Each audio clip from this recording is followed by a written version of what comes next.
وہ ایک طوفانی بارش والی رات تھی۔ دور کہیں آسمانی بجلی کسی ٹرانسفارمر پر گری، جس سے فضا ایک زوردار دھماکے سے گونج اٹھی۔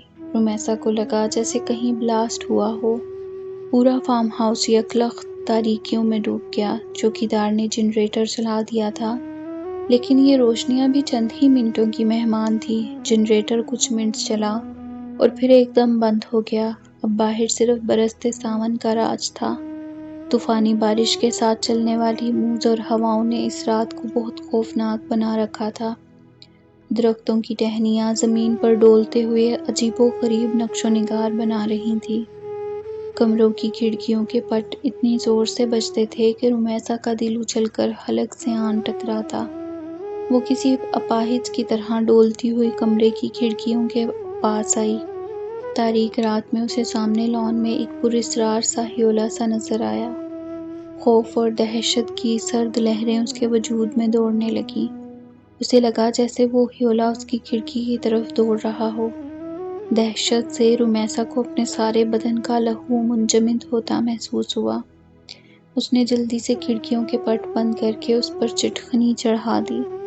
وہ جانتی تھی کہ کھڑکی کے باہر لوہے کی مضبوط سلاخیں ہیں، لیکن وہ اگر کوئی غیر ماورائی مخلوق تھی تو یہ سلاخیں اور یہ چٹخنی اس کے لیے کوئی معنی نہیں رکھتی تھی۔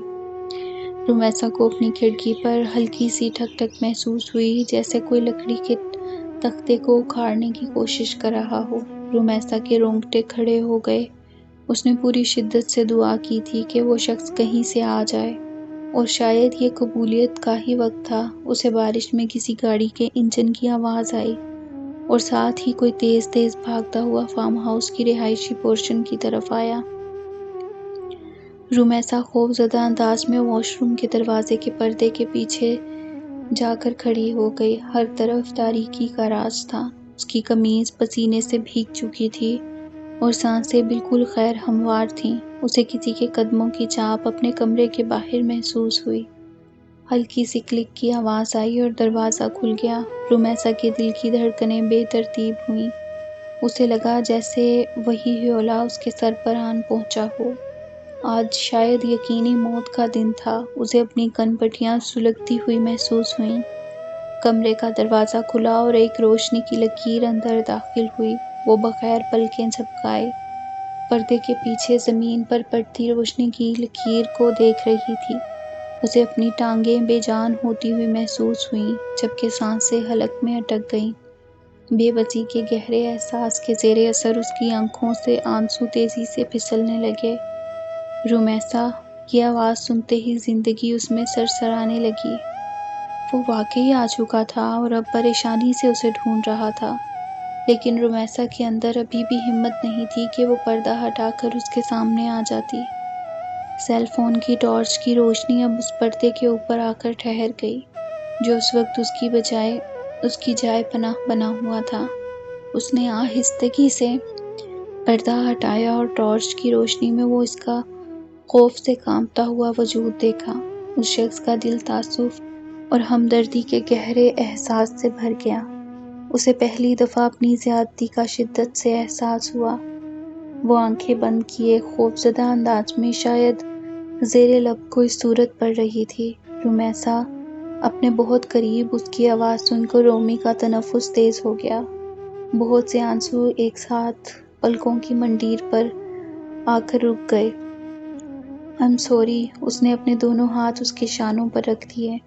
باہر دور ایک دفعہ پھر کہیں بجلی کڑکی، ایک زوردار دھماکہ ہوا اور وہ خوف سے اس کے ساتھ لپٹ گئی۔ اسے کرنٹ لگا۔ وہ کسی معصوم بچے کی طرح اس سے چپکی ہوئی بہت بری طرح رو رہی تھی۔ اس شخص پر شرمساری کا بڑا بھرپور حملہ ہوا۔ کچھ بھی تھا، وہ اس کی منکوہا تھی۔ ان دونوں کا تعلق جن بھی حالات میں ایک دوسرے کے ساتھ جڑا تھا، لیکن اب وہ اس کی مکمل ذمہ داری تھی۔ کیا ہوا؟ ڈر گئیں؟ اس کی انگلیاں اس کے بھیگے رخساروں کو چھو رہی تھیں۔ وہ اسے تھام کر بیڈ کی طرف لے آیا۔ رومیسا کا سارا وجود بری طرح کانپ رہا تھا۔ وہ ابھی تک اپنے حواسوں میں نہیں آئی تھی۔ اس نے نرمی سے پکڑ کر اسے بیڈ پر بٹھایا اور سائیڈ میز پر رکھے جگ سے پانی گلاس میں انڈیل کر اس کی جانب بڑھا دیا۔ جسے وہ ایک ہی سانس میں غٹ کر کے پی گئی۔ چند ہی دنوں میں اس کے چہرے کی لالیاں سردیوں میں گھل چکی تھیں۔ وہ پہلی دفعہ غور سے اس کا جائزہ لے رہا تھا۔ پچھلے کئی دنوں سے وہ ایک ہی سوٹ میں ملبوس تھی۔ سو جاؤ، میں تمہارے پاس ہوں۔ خلاف توقع آج اس کا لہجہ دنیا جہان کی نرمیاں سمیٹے ہوئے تھا۔ مجھے گھر جانا ہے، ماما کے پاس۔ رمیسا کے سارے کسبل نکل چکے تھے۔ وہ مسلسل رو رہی تھی۔ صبح چھوڑ آؤں گا۔ اس کے اگلے جملے پر اس نے جھٹکے سے سر اٹھا کر اس کی طرف دیکھا۔ اس کی نیلی آنکھوں میں دنیا جہان کا استعجاب سمٹ آیا۔ وہ اس کی طرف سے اس جملے کی بالکل بھی توقع نہیں کر سکتی تھی، لیکن وہ بھی شاید کسی کمزور لمحے کی زد میں تھا۔ اس شخص نے بے اختیار نظریں چرائیں اور تیزی سے اٹھ کر کھڑکیوں کی جانب بڑھا۔ رمیسا ایک دم چیخی، ونڈوز مت کھولنا، باہر کوئی ہے۔ اچھا؟ اس نے ایک دم پلٹ کر اس کا گھبرایا ہوا چہرہ دیکھا اور زیر لب مسکرا دیا۔ میں سچ کہہ رہی ہوں، باہر کوئی ہے، میں نے خود دیکھا تھا۔ وہ بوکھلائے ہوئے انداز میں اسے یقین دلا رہی تھی۔ وہ اس کی بات مان کر پلٹ کر آ گیا۔ سیل فون کی بیٹری آخری دم پر تھی اور بجلی کا دور دور تک کوئی نام و نشان نہیں تھا۔ ٹرانسفارمر اڑ چکا ہے اور جنریٹر میں کوئی ٹیکنیکل فالٹ آیا ہے۔ لائٹ صبح ہی آئے گی۔ وہ کرسی کھینچ کر اس کے بیڈ کے قریب لے آیا۔ باہر بادلوں کی گرج چمک میں کوئی کمی نہیں آئی تھی۔ طوفانی بارش نے ہر طرف ایک ادھم مچا رکھا تھا۔ ایسا ہی ایک طوفان رومی اور اس شخص کی زندگی میں بھی آ چکا تھا۔ وہ کن اکھیوں سے اس کی طرف دیکھ رہا تھا۔ اس کے آنے کے بعد وہ خاصی حد تک پرسکون نظر آ رہی تھی۔ اس کے ریشمی بال تکیے پر بکھرے ہوئے تھے اور وہ آنکھیں بند کیے بہت خاموشی سے اس کے دل میں ڈیرا جما چکی تھی۔ سیل فون کی بیٹری کے اختتام کے ساتھ ہی پورا کمرہ ایک دفعہ پھر تاریکی کا گڑھ بن گیا۔ مجھے ڈر لگ رہا ہے۔ رمیسا کی کانپتی ہوئی آواز اس بات کی گواہ تھی کہ وہ جھوٹ نہیں بول رہی۔ وہ خاموشی سے اٹھ کر اس کے برابر آن کر لیٹ گیا۔ وہ اس کی موجودگی کا احساس کر کے جھجک کر تھوڑا ہٹ کر لیٹ گئی۔ دونوں کے درمیان آج صرف خاموشی گفتگو کر رہی تھی۔ وہ رات کا نہ جانے کون سا پہر تھا جب رمیسا کی آنکھ لگ گئی۔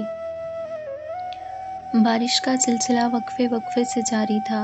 صبح 7 بجے کے قریب وہ گہری نیند سے بیدار ہوئی تو اسے اپنے اتنے قریب لیٹے دیکھ کر ایک دم زوردار سا جھٹکا لگا۔ وہ ہڑبڑا کر اٹھ بیٹھی۔ اس کا ایک بازو ابھی بھی رومی کے اوپر تھا۔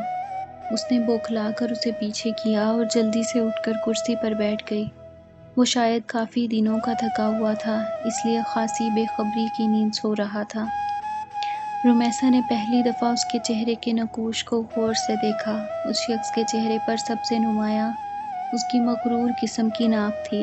گھنی مونچھوں کے نیچے انتہائی متناسب ہونٹ تھے۔ لیکن رمیسا کے لیے حیرانگی کی بات یہ تھی کہ اسے پہلی دفعہ اس شخص کی شکل بری نہیں لگی تھی۔